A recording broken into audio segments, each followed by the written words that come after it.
Hi, I'm Bobbie. I live here in Merrick-Moore community.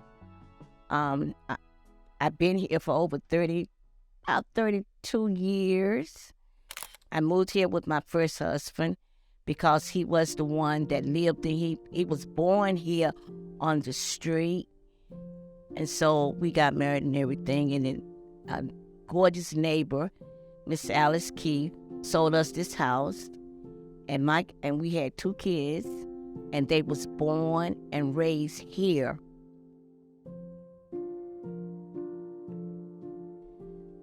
This street is really lovely. It's quiet. Just like home sweet home.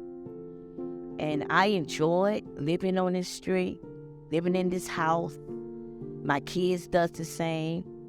My husband does the same.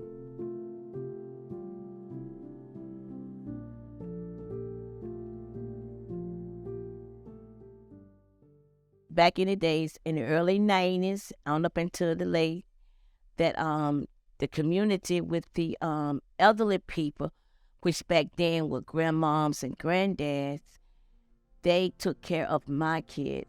My kids was the only, I have twins, and my kids was the only one on the street because everybody else's kids had grown up and they took their children away, but they did come to visit, and that they took care of my kids for me when I had to work. Basically, I really have nothing to worry about when I had to work because they was there for me. And when their grandkids comes to visit them, they comes and get my kids, and then it'd be one good street with kids running around with their bicycles, skating boards, stuff like that.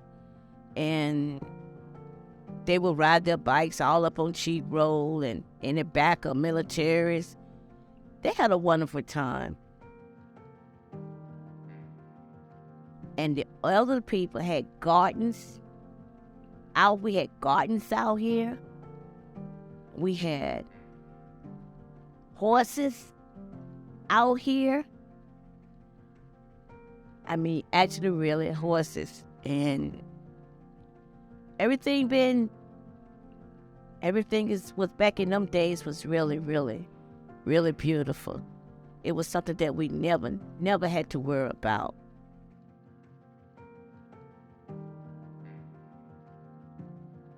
But back in the day, when it was the elderly people that owned these houses, and their children always had parties, get-togethers, reunions, and the main house that it used to be in would be the Joiners. And plus the mothers and fathers, they would come there too. And we would just celebrate, like 4th of July, for instance. We all goes down there and just enjoy ourselves. Never have to worry about anything. And like I said again, my kids was the only one, so they'll be the only kids down there.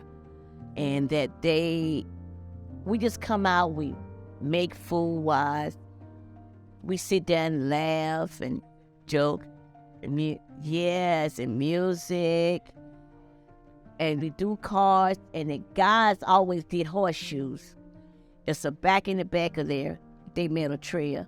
And they would play horseshoes all day long. And it would be so much fun. And the others, we would just gather around and talk about anything and keep laughing and keep on going. And to just enjoy ourselves from the wee day until late at night. And I'm blessed. I am really blessed to be on this street because this community, because this is the first I have ever owned a house. And I always had a dream to do this, but it came to me so natural and beautiful.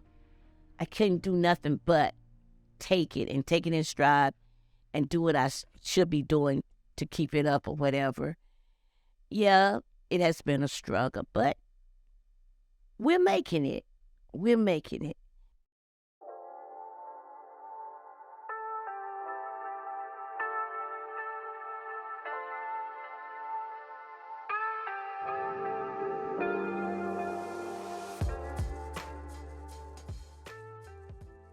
the day, everybody built their own house. There was no developer who built the houses out here. Right. They built, and they helped each other.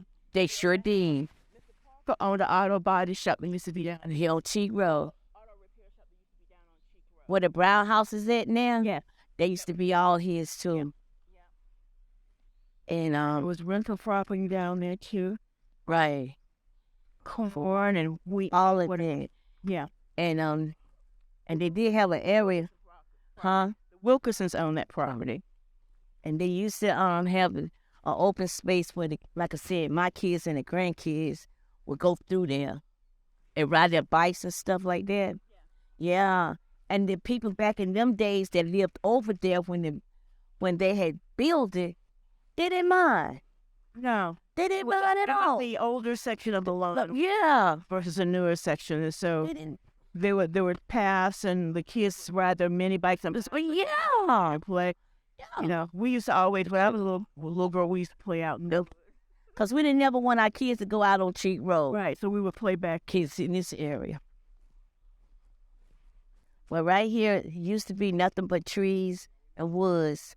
Until about 10 years ago, of course, what you see is this big trailer house here. And it's a nice place. And we used to be, and they got pronounce that again? Oh, the cul-de-sac. The cul-de-sac. The cul-de-sac. And we have a cul-de-sac here for the kids and for anyone else because it's a new outlet. And we usually didn't have one, but since we bought These were all dirt streets, yeah, back in the day. And the residents who lived out here, well, the Merrick-Moore Community Club was the one they got right. Yeah, the city. Yeah, We were county, then we were city out. And when we were city out, the Merrick-Moore Community Club lobbied to get the streets paved and to get street lights. But the people who lived along the street had to pay. yes, And to this day, the only street in this neighborhood that's not paved is Mayo Street. That's the only one. But the people on the street, so it wasn't like the city just did it all about it. something. Hey, we're gonna pave this for you. The people who lived along the street had to pay into having the street paved. And then several years later, came the when the city fully annexed us in, it was sewer and water. And so everyone had to pay to bring that in because the houses were here before all of this other infrastructure came into play. And I even remember, we're talking about outhouses. We had an outhouse. Okay, yeah, An outhouse. And my mom, because my dad was a master carpenter and worked on houses and everything. And he also knew plumbing. And so she was bugging him forever if he didn't put a bathroom in. And it wasn't until, I think my oldest sister may have been around 16, 17, 18, somewhere in that area. But she went out one night to go to the bathroom. My brother was with her because it was dark. And there was a black snake in there. Oh. And so that's when my mom put her foot down and was like, you're going to put a bathroom in this house. And we're not having to go to the outhouse anymore. But yeah, I remember there were a lot of outhouses in this community. People use well water, and they still do. Using does well water. There's a few people out who are still on well water, but most people have converted over to drinking water, yeah.